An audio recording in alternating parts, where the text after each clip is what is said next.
नमस्कार। ओम शांति। मैं अनिल कुमार आज आप लोग के बीच 8 क्लास के इंग्लिश का 15वां पाठ का नाम है द आउटसाइडर। का अर्थ होता है पराया या बाहरी। का भाव लेकर आया हूँ। यह कविता बहुत ही सरल, रोचक और संवेदनशील है।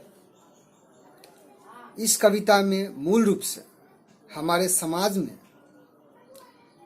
जो अशक्त, दिव्यांगजन या विकलांग लोग होते हैं, उनके प्रति लोगों का क्या नजरिया होता है और उन लोगों के मन में आम लोगों के प्रति क्या भावनाएं होती है, वो क्या चाहते हैं आम लोगों से, उन्हीं चीज़ों का इसमें वर्णन किया गया है। तो पहले हम लोग वार्मर को जानते हैं, फिर कविता को विस्तार से समझेंगे। तो शुरू करते हैं। हाउ आर द फिजिकली और विजुअली चैलेंज्ड पर्सन्स सिमिलर और dissimilar to the normal people. कैसे शारीरिक रूप से या दृष्टि बाधित लोग आम लोगों के लिए समान या असमान होते हैं। Discuss the difference and similarities. समानताओं और विषमताओं का चर्चा करें। How are these persons generally viewed, treated by people? ये लोगों के द्वारा किस प्रकार से देखे जाते हैं और व्यवहार किए जाते हैं।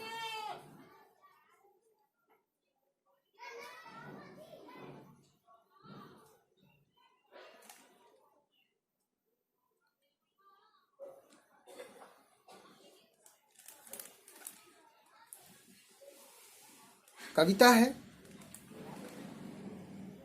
आई am handicapped and wheel chair bound, expected to sit and not make a sound, just to a smile and let the world go by, with saintly patience and never sigh. I am handicapped, मैं अपंग हूं, निःशक्त हूं और पहिए वाली कुर्सी से बंधी हुई हूं या पहिए वाली कुर्सी तक सीमित हूं। Expected to sit and not make a sound, मैं अपेक्षित हूं या मुझसे आशा की जाती है कि मैं बैठा रहूं और कुछ भी ना बोलूं, कोई आवाज न करूं। जस्ट टू स्माइल, केवल मुस्कुराता रहूं।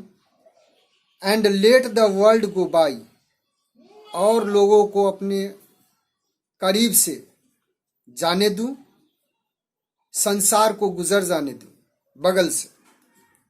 With saintly patience and never sigh, साधु के समान धैर्यपूर्वक और कभी भी आह न भरूं, कराहूं नहीं, दर्द ना व्यक्त करूं। Inside my head thoughts come and go, मेरे माथा के अंदर, मेरे सिर के अंदर विचार आते हैं और जाते हैं। Ideas are born which long to flow, जो विचार जन्म लेते हैं वे चाहते हैं कि प्रकट होऊं, प्रवाहित होऊं। फ्लो फ्रॉम माई लिप्स, इन होठों के जरिए अभिव्यक्त हूं। And link me with others, और अपने आप को दूसरों के साथ जोड़ूं। But words sound strange as no one bothers, लेकिन शब्दों की आवाज अजीब होती है, क्योंकि कोई भी परेशान नहीं होता। My tongue and lips do not as I think. मेरे होठ और जिह्वा वो नहीं करते जैसा मैं कहता हूं। I can not perform the simplest task. मैं छोटा से छोटा काम भी नहीं कर सकता हूं। But I have a mind and I am still there.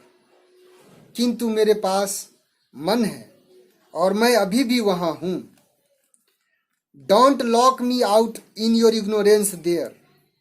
मुझे अपनी अज्ञानता में, अनभिज्ञता में बंद मत करो। टॉक, बात करो, दो आई सीम नॉट टू अंडरस्टैंड। यद्यपि ऐसा लगता है कि मैं नहीं समझता हूं। टच मी, इंक्लूड मी। मुझे स्पर्श करो, मुझे शामिल करो। होल्ड माई हैंड, मेरे हाथों को पकड़ो। मुझे मदद करो। आई एम अलाइव, मैं जिंदा हूं। And I have time to give, मेरे पास देने के लिए वक्त है। Let me share in the life, मुझे उस जीवन में हिस्सा दो। I was given to live, जो मुझे जीवन के जीने के लिए दिया गया है।